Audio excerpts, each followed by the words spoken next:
नमस्कार दोस्तों, स्वागत है आप सभी का हमारे इस यूट्यूब चैनल में। जी हाँ, आइए आज हम सभी जानते हैं करंज के फायदों के बारे में। जी हाँ, करंज बहुत ही उपयोगी और गुणकारी औषधि है। आइए आज हम सभी इसी बारे में जानेंगे। इसके बीजों से तेल निकाला जाता है। इसका मुख्य प्रयोग होता है तेल का ही। जी हाँ, इसके तेल का मुख्य रूप से इलाज में प्रयोग किया जाता है औषधि के रूप में। इसका फल वात, पित्त, कफ, प्रमेह, दिमागी रोग को खत्म करने के लिए जाना जाता है। इसका तेल योनि दोष, गुल्म, उदावर्त, खुजली, नेत्र रोग, घाव इत्यादि रोगों में बहुत उपयोगी होता है। करंज विशाल अनेक शाखाओं से युक्त छायेदार पेड़ है। ये मुख्य रूप से आर्द्र भूमि पर पाया जाता है। इस पर कांटे बहुत होते हैं।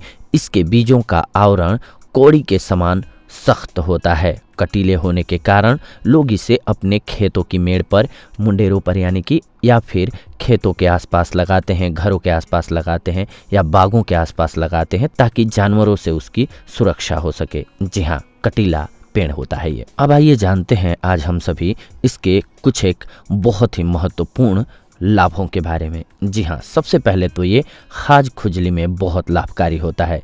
इसके तेल में नींबू का रस या कपूर डाल करके आपको बस लगाना है, इससे खुजली ठीक हो जाएगी। पहले जहाँ पर भी खुजली हो उस स्थान को एक बार पानी से धो करके तौलिए से सुखा लें। डैप करके सुखाएं, ध्यान रखें। इसके बाद सूख जाने दें हवा से। जब सूख जाए तब इस पर आपको करना क्या है, इसके तेल और नींबू का रस मिक्स करके लगाना है। आपकी परेशानी खत्म हो जाएगी। इसके अलावा ये पित्त को कंट्रोल करता है। इसके नरम छाल को या इसका जूस जिसको भी आप पिलाएंगे उसे पित्त की समस्या से आराम मिल जाएगा। इसके अलावा अंड वृद्धि में ये बहुत लाभकारी है। इसके बीजों को पीसकर लगाने से अंड वृद्धि, सूजन, गांठ तथा गंडमाला पर आराम मिलता है। जी हाँ, इसके अलावा ये त्वचा के रोगों के लिए बहुत लाभकारी औषधि है। कुष्ठ रोग में इसकी छाल को लगाना और इसका तेल लगाना दोनों ही लाभदायक होता है। यानी कि किसी को भी अगर कुष्ठ रोग है तो उन्हें आप इसका प्रयोग कराएं, आपको अवश्य लाभ होगा। इसके अलावा इसका प्रयोग दर्द में भी किया जाता है। जी हाँ, शूल में जो लोग धूम्रपान करते हैं वो इस विधि को कर सकते हैं। इसके बीजों के साथ तंबाकू का सेवन करने से शूल का दर्द कम हो जाता है। वैसे धूम्रपान नहीं करना चाहिए कभी भी, लेकिन इसको दवा के रूप में आप लेंगे तो आपके लिए ये बेहद ही लाभकारी होगा। इसके अलावा ये पेट दर्द में बहुत लाभकारी है। करंज के बीज की मिंगी को 2 से 3 लौंग के साथ पीसकर खाने या फिर धूम्रपान करने से पेट का दर्द ठीक हो जाता है। इसके अलावा गठिया के रोग में करंज के बीजों के तेल से जोड़ों पर मालिश करना चाहिए। इससे जोड़ों के दर्द से आपको आराम मिल जाएगा। इसके अलावा अगर आपके मुंह में छाले हो गए हैं तो भी ये बेहद ही महत्वपूर्ण औषधि के रूप में कार्य करेगा। जी हाँ, मुंह के छालों को ये दूर करने के लिए बहुत ही अच्छी औषधि के रूप में कार्य करता है। करंज के पत्तों को चबा करके चूसते रहने से मुंह के छाले दूर हो जाते हैं। इसके अलावा अगर आपके बाल झड़ रहे हैं तो भी ये बहुत ही अच्छी औषधि है। करंज के फूलों को पीसकर प्रतिदिन रात को सिर पर बांधें और सुबह नींबू के रस मिले पानी से साफ कीजिए।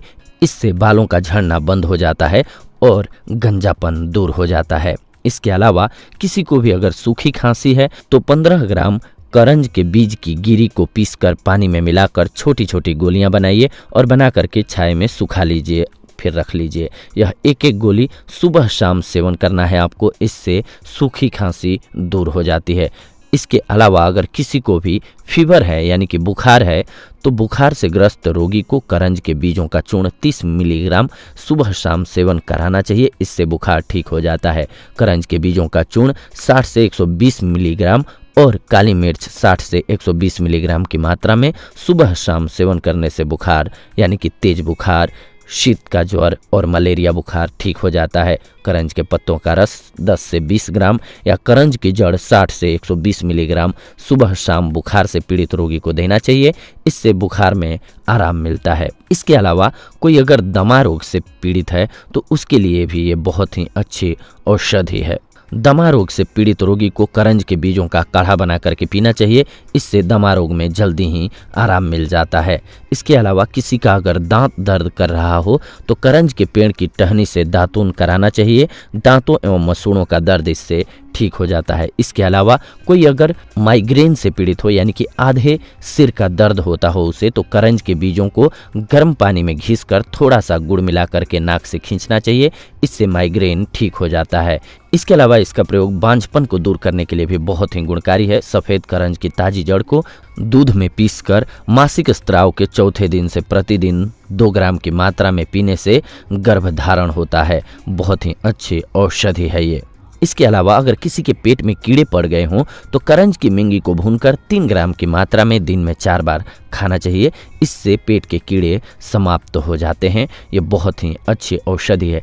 और खास करके जिन बच्चों के या फिर युवा उम्र में बहुत सारे लोगों के मुंह पर आपने देखा होगा मुहासे होते हैं, तो करंज के बीजों का तेल निकालकर चेहरे पर लगाना चाहिए, इससे मुहासे ठीक हो जाते हैं। इसके अलावा कोई अगर पीड़ित है घाव से तो निर्गुंडी, करंज तथा नीम के पत्तों को पीसकर लेप करना चाहिए, इससे घाव के कीड़े मर जाते हैं तथा घाव सूख जाता है। करंज, नीम और संभालू के पत्तों को पीसकर लेप करने से घाव भर जाते हैं। जहरीले घाव या बड़े घाव पर करंज के बीजों का तेल लगा करके पट्टी करने से घाव जल्दी ठीक हो जाता है। बदबूदार घाव पर करंज की जड़ का रस लगा करके पट्टी बांधने से घाव जल्दी भर जाता है। इसी प्रकार से अगर आपको बवासीर का मस्सा हो गया है, घाव हो गया है, तो इस पर भी आप इसका तेल लगाते हैं नीम के तेल में मिक्स करके, तो उसके कीड़े मर जाएंगे और आपको राहत मिलेगी। लेकिन इसी के साथ साथ नारियल के छिलके को भून करके भी लगाना है, तभी आपको मिक्स करके लाभ होगा। इसके साथ साथ अपने खान पान पर भी कंट्रोल करें,